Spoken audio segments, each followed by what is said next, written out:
In my office at work, I have this little tabletop whiteboard where I can see at a glance where all of my projects are.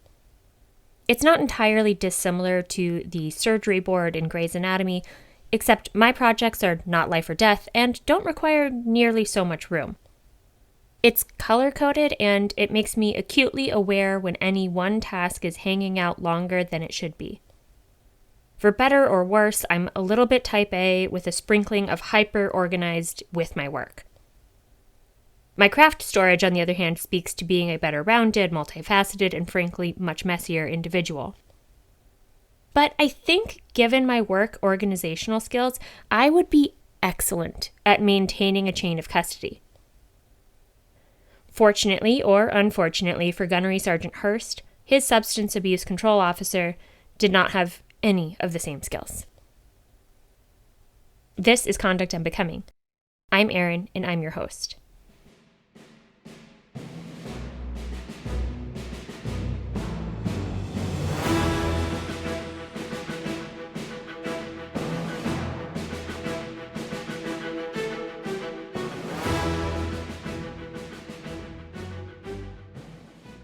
Gunnery Sergeant Rory Hirst is described by his colleagues as a rock star, Superman.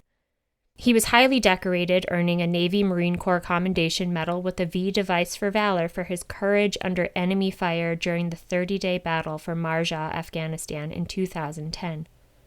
There, he repeatedly exposed himself to enemy fire, including returning to the kill zone to rescue a Marine who had succumbed to heat exhaustion. His courage wasn't reserved only for his colleagues and countrymen. He bounded into the ambush to support Canadian team members pinned down by enemy fire. 11 years later, Hirst returned to work following the 4th of July holiday to discover he was on the urinalysis hit list. Well, it was actually a unit sweep, and everyone in his unit was directed to provide a sample for urinalysis. It's not uncommon following a holiday weekend or following EDC weekend for service members stationed near Las Vegas. None of this was new or unexpected by Hirst. He'd been a Marine for 18 years, and this was just another drug test. During the sample collection, other Marines of the same gender are tasked with observing collection, tasked with making sure the right person is actually peeing into the sample cup. The Substance Abuse Control Officer, or SACO, is in charge of the whole testing operation, and they're supposed to send the samples to the lab within 48 hours of collection. The guidelines actually say that the samples shall be shipped immediately, but gives 48 hours as the deadline. So it's a bit of a surprise that 28 days after the test, 4 weeks later, the SACO for Hirst's unit finally sent off the box of pee to the lab. It seems that 3 samples weren't properly sealed and leaked onto other specimen. Hirst's sample was in that batch, though the chain of custody blocks were incomplete.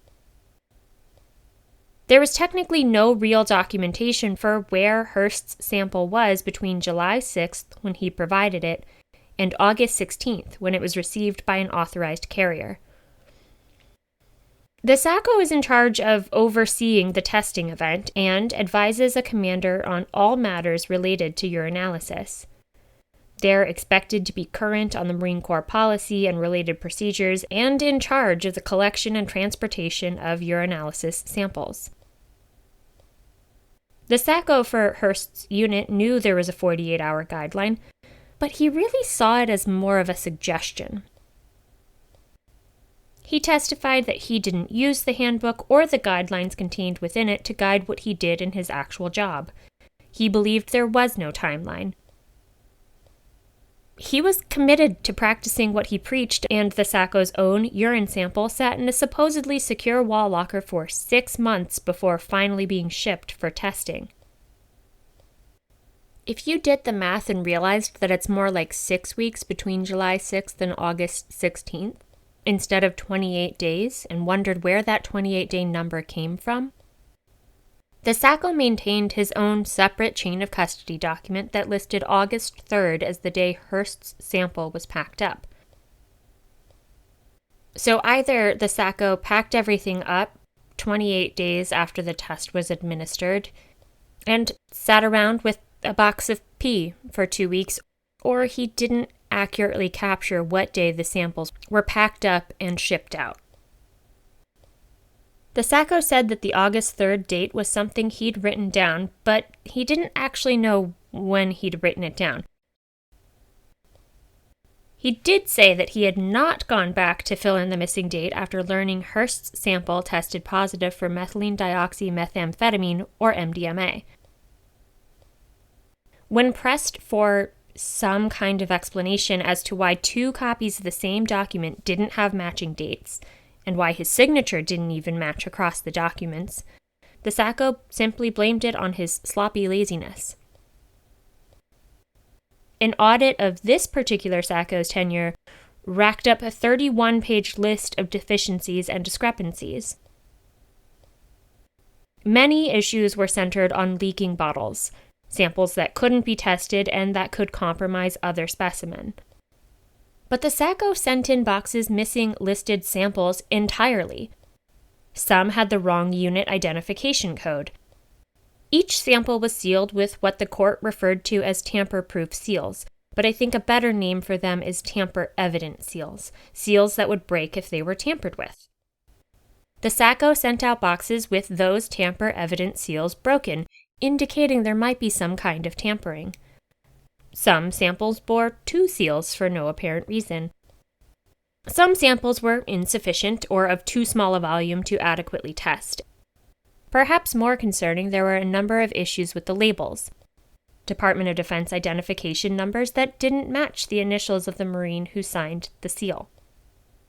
The lab also discovered discrepancies in the initials of the purported observers. If it feels like I'm piling on the Sacco, a man who almost certainly did not grow up, dreaming of running the drug testing program and supervising young Marines tasked with watching other people pee into a cup, perhaps it will be a relief to know that the issues weren't limited to the loosey-goosey ship he ran. The lab had issues too.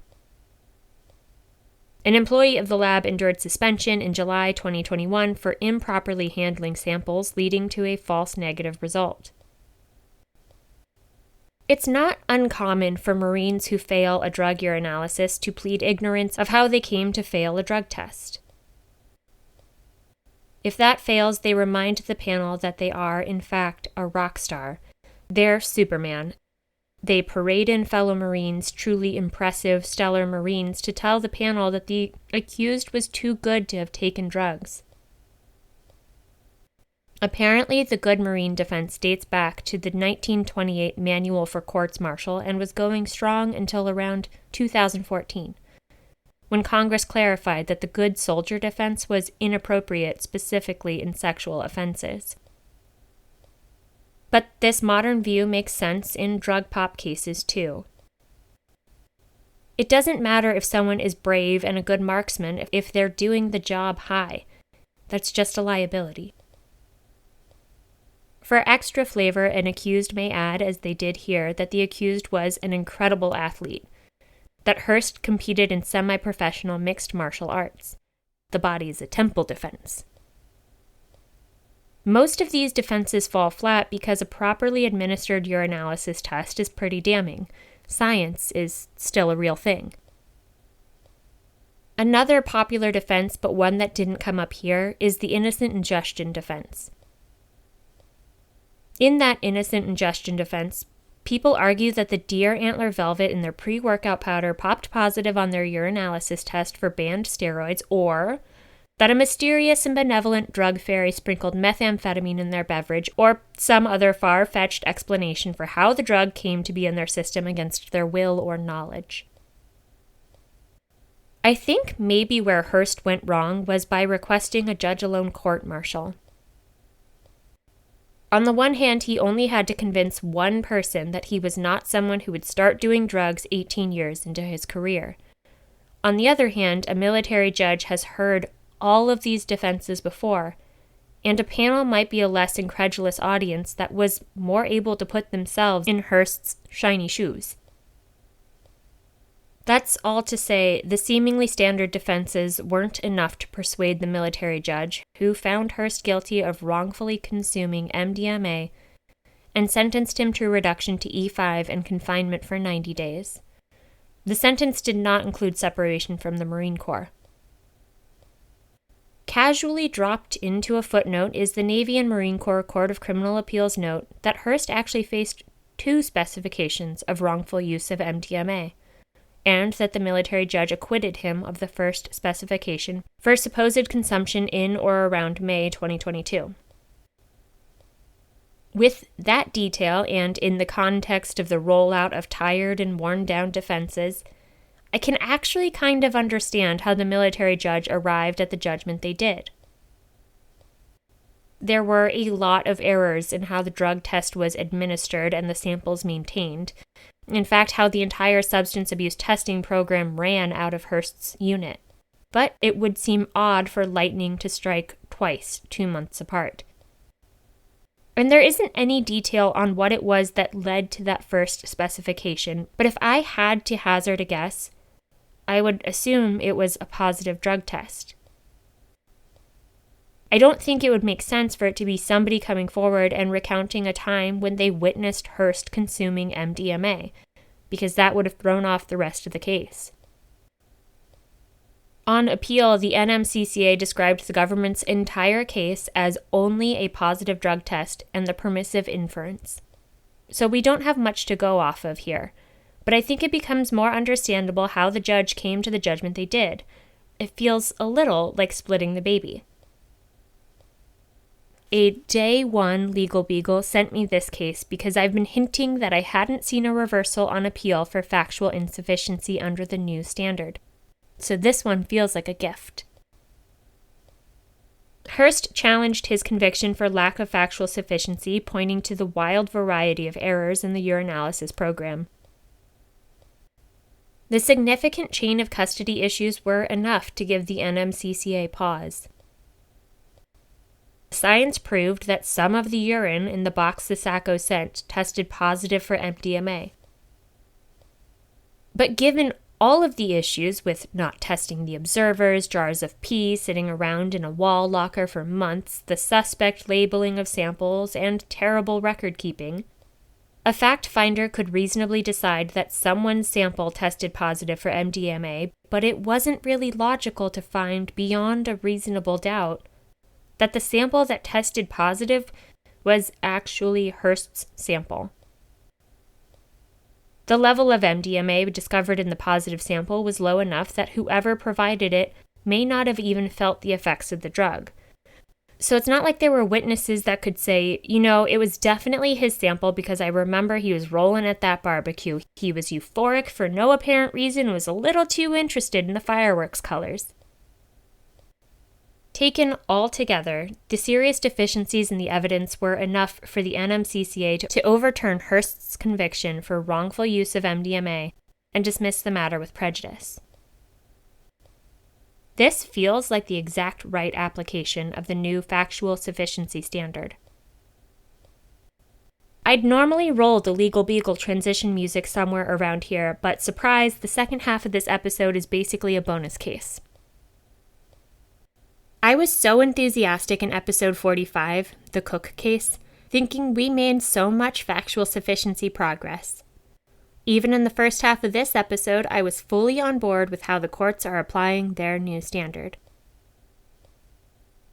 I've been vocal about my concern that the courts of appeal would treat the new post-Wilson standard as basically the same standard with different words, overstepping the traditional role of an appellate court.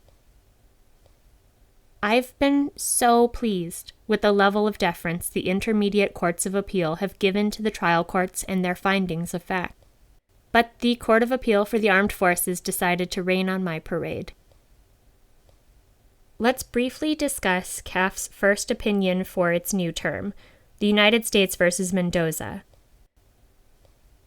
This case will involve the discussion of sexual assault, and I want to be sure to give that warning before I dive into it, because the factual recap will be fast. As I've mentioned before, I don't love covering sexual offenses on the podcast because they're more often about what the survivor of assault did, whether they behaved as an ideal victim, whether they were assaulted while they were sober, immediately reported, and submitted to a safe exam. I also don't think it's ideal to speed run the fact section because I like being able to put things in the right context. So with those notes at the top of this, let's dive in. Army soldier J.W., who we're going to refer to as Julie, was socializing and drinking with other soldiers stationed at Camp Casey in Korea on July 11th, 2020. This date actually blew my mind because I distinctly remember being in Okinawa on July 4th, 2020. We just had COVID restrictions lifted and could visit off-base locations masked, and could dine outdoors if we could tolerate the sticky humidity. That freedom lasted all of 48 hours before we entered a 17-day lockdown. Korea seemed to be under vastly different instructions. Julie went off base to eat and drink with her friends before returning to the base that evening. She continued socializing at the barracks and continued drinking with her friends. It was during that period back at the barracks that she became blackout drunk. She doesn't remember anything that happened until the following morning when she awoke in her own bedroom, with Staff Sergeant Isaac Mendoza knocking at her door, returning her shoes. Julie didn't recognize Mendoza and didn't understand why he was there.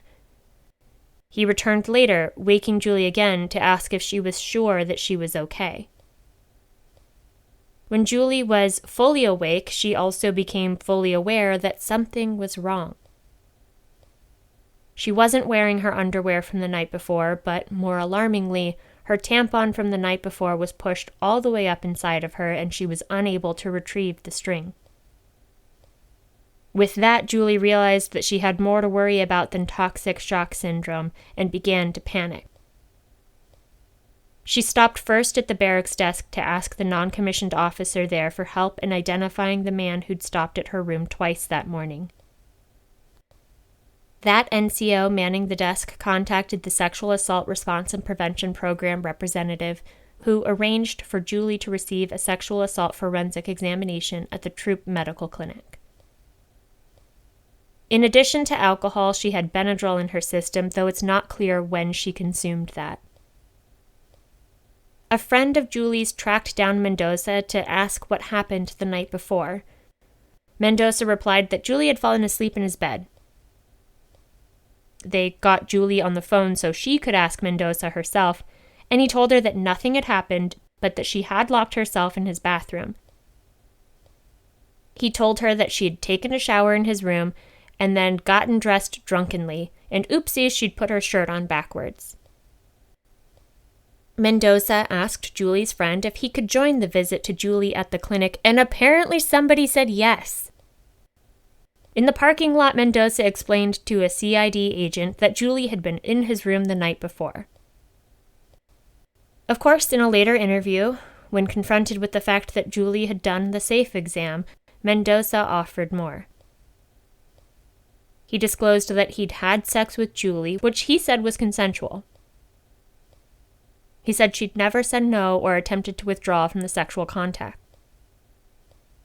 But he acknowledged that she'd been extremely intoxicated and was not capable of consenting to sex with him. She was slurring and unsteady on her feet. In line with his admissions, the DNA swabs from Julie's safe exam were a match for Mendoza. The CCTV footage from the barracks security cameras showed Julie swaying in her walk to Mendoza's room, and Mendoza grabbing her crotch. The cameras also captured Julie leaving Mendoza's room at about 3 a.m. Perhaps that's a generous description because Julie's arms were draped over Mendoza's shoulders as he guided her away from his room. She didn't seem to have much awareness of her body.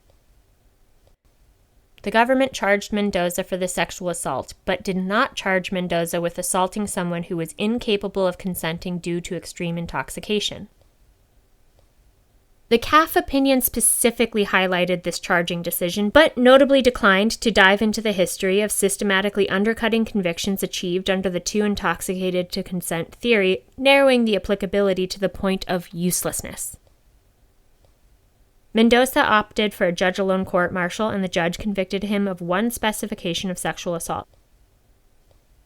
He received a sentence of 30 months confinement, reduction to E1, and a dishonorable discharge. The convening authority waived the automatic forfeitures of all pay and allowances for 6 months for the benefit of his wife. On appeal, Mendoza argued that the conviction was factually insufficient because the government didn't produce evidence that Julie didn't consent to sex. The Army Court of Criminal Appeal rejected the purported error, relying on Julie's extreme intoxication, her statements to CID, eyewitness testimony from other soldiers the two socialized with, and the CCTV footage.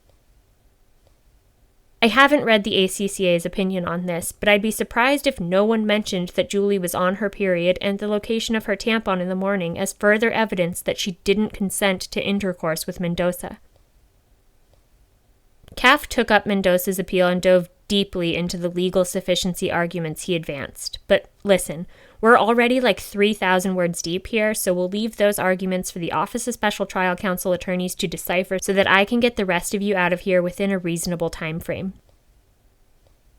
In their deep dive, CAF concluded that the ACCA shouldn't use evidence that Julie was too intoxicated to consent as evidence that she didn't consent, because the government hadn't charged Mendoza with sexually assaulting someone who was too intoxicated to consent. CAF remanded the matter to the ACCA with the instruction to conduct a new review of the factual sufficiency of the conviction. In doing all of this, CAF is inviting the ACCA to reweigh the evidence. The court-martial judge weighed the evidence once, finding that Julie did not consent. The ACCA determined there were sufficient facts in the record to support the court-martial judge's findings that Julie didn't consent. CAF danced around in a triple-split 42-page decision and asked the ACCA to decide if they actually meant it. Aside from undercutting the factual findings of the trial court, which annoys me from an appellate perspective, I'm disturbed by what boils down to victim blaming and shaming survivors of sexual assault.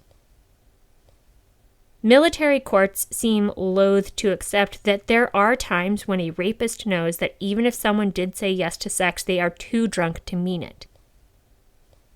Mendoza said the sex was consensual, but he admitted to CID that he knew Julie was too intoxicated to consent to having sex with him, and, I'd offer, too intoxicated to tell Mendoza to stop, too intoxicated to physically withdraw from the contact, too intoxicated to remember what happened and to contradict Mendoza's version of events, too intoxicated to know to report assault without the clues of Mendoza coming to her door repeatedly and the discovery that her tampon was out of her reach.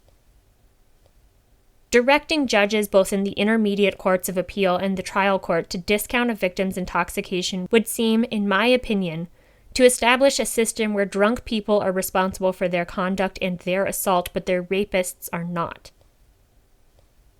I don't know where the ACCA will take the new review of the case, and it's possible that I'm in a lather over something that will be addressed appropriately on remand.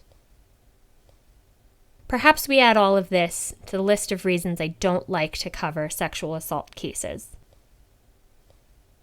I'm not naive. I know there's a skeptical subset of listeners that would caution me that one remand does not a pattern make, that CAF is not directing the intermediate courts of appeal to play the role of fact finder and reweigh the evidence. So, let's look at CAF's remand in the United States versus Harvey.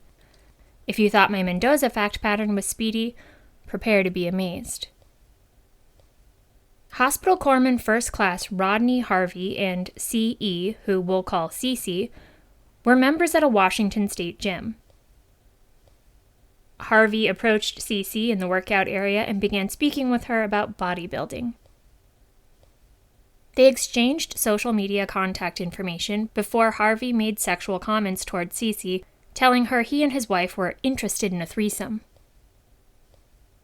Cece left the workout area and went to the posing room full of mirrors so she could check on her progress. Harvey followed her and continued talking with or at her, ostensibly to help her with her posing. As part of that posing practice, Harvey partially pulled his pants down. He also picked up Cece's unlocked phone and began scrolling through her photos. Naturally, Cece became uncomfortable and again walked away from Harvey, this time to the women's restroom. Harvey waited for her to return, then followed her to her car. After Cece climbed into the driver's seat, Harvey knocked on the window, encouraging her to roll it down. She did, and he leaned in, then began choking her. He touched her genital area through her shorts and put his erect penis on her car's windowsill. Cece testified to all of this, and parking lot footage showed Harvey at Cece's car with his torso inside her window for 2 minutes. But his DNA wasn't detected on the car. At court-martial, Harvey was convicted of indecent exposure and acquitted of sexual assault and battery. The NMCCA held the evidence was factually sufficient. CAF set aside the NMCCA's opinion and remanded the case with instructions to conduct a new factual sufficiency review. In this post-Wilson world, CCAs are empowered to make credibility determinations of witnesses and can give little deference to the court-martial fact-finders if the CCA has documents, videos, and other objective evidence available to it. All of this in spite of the fact that the trial court weighed all the evidence and found the accused guilty beyond a reasonable doubt. The appellate courts are still able to reweigh that evidence without giving any deference to the court-martial if they don't really feel like it. Again, it's entirely possible that the NMCCA will decide to maintain their deference to the finders of fact instead of interpreting the grainy parking lot security footage differently. But it does seem like CAF is holding as tightly as it can to the pre-Wilson precedent. I get really fired up about this because I think deference to the fact finder really matters in cases where it comes down to he said, she said. A court of appeal will never be in the same position as a fact finder to determine credibility of the victim and the accused, and the standard put forth by CAF is just an invitation to create precedent that is just as infuriating as Wilson, where a court of appeal oversteps and overturns a conviction they have no business upsetting. Thank you for listening. If you enjoyed today's episode, please leave a positive review wherever you get podcasts. I invite you to submit case suggestions and feedback to conductunbecomingpod@gmail.com or on conductunbecomingpod.com. Join me next time when we decide whether we call it road rage if the incident occurs while parked at a gas station. Until then, take care.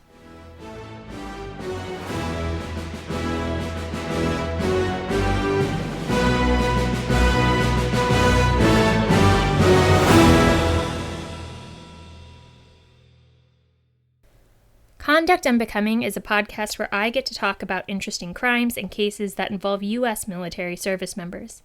I research, write, and produce the podcast myself. The opinions expressed are my own, and, perhaps it's obvious, Conduct Unbecoming is not approved, authorized, or endorsed by the Department of Defense.